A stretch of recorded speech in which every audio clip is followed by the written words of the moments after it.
Greenland, a vast Arctic territory known more for ice sheets than international confrontation, has suddenly found itself at the heart of a geopolitical storm. Recent statements from former U.S. President Donald Trump have reignited tensions between Washington, Copenhagen, and Nuuk, raising questions about sovereignty, security, and the future of Arctic power politics. According to Danish officials, fundamental disagreements remain between the United States and Denmark over Greenland's future. At the center of the dispute is Trump's blunt position.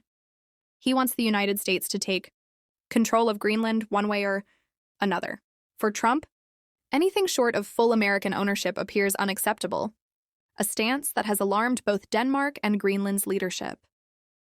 This issue came into sharp focus during a high-level meeting in Washington involving U.S. Vice President J.D. Vance, Secretary of State Marco Rubio, and the foreign ministers of Denmark and Greenland.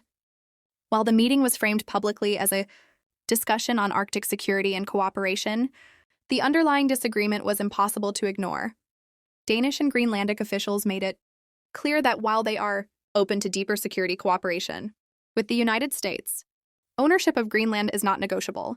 Greenland occupies a unique strategic position. Located between North America and Europe, it has become increasingly important as melting ice opens new shipping routes and access to natural resources. The United States already maintains a significant military presence on the island, including a key airbase critical for missile defense and Arctic surveillance. From Washington's perspective, Greenland is not just territory. It is leverage in an era of rising competition with Russia and China. However, Denmark and Greenland see Trump's rhetoric as crossing a red line. Denmark insists that Greenland is not for sale and that its people have the right to determine their own future. Greenland's government, which has steadily pushed for greater autonomy, has echoed this message, rejecting any notion of being transferred from one foreign power to another. The controversy has also sparked broader concerns among U.S. allies. Trump's language of conquering territory recalls an era many believed was long over, raising fears about the normalization of coercive diplomacy. Even as American officials emphasize cooperation and shared security interests, Trump's statements cast a long shadow over diplomatic efforts. For now, the standoff remains unresolved. What is clear is that Greenland is no longer a quiet corner of the world. It has become a symbol of shifting global power, where strategic interests collide with principles of sovereignty and self-determination. As Arctic competition intensifies, the future of Greenland will likely remain a flashpoint, testing alliances, diplomacy, and the limits of modern geopolitics. The dispute over Greenland is about far more than land. It is about how power is exercised in the modern world. As Arctic ice melts and global competition accelerates, Greenland has emerged as a strategic prize, and the language surrounding it has become increasingly confrontational. Donald Trump's insistence that the United States should take control of Greenland has exposed deep fault lines in U.S.-European relations. Danish officials have described ongoing talks with Washington as marked by fundamental disagreements, particularly over the idea that security cooperation must come at the cost of sovereignty.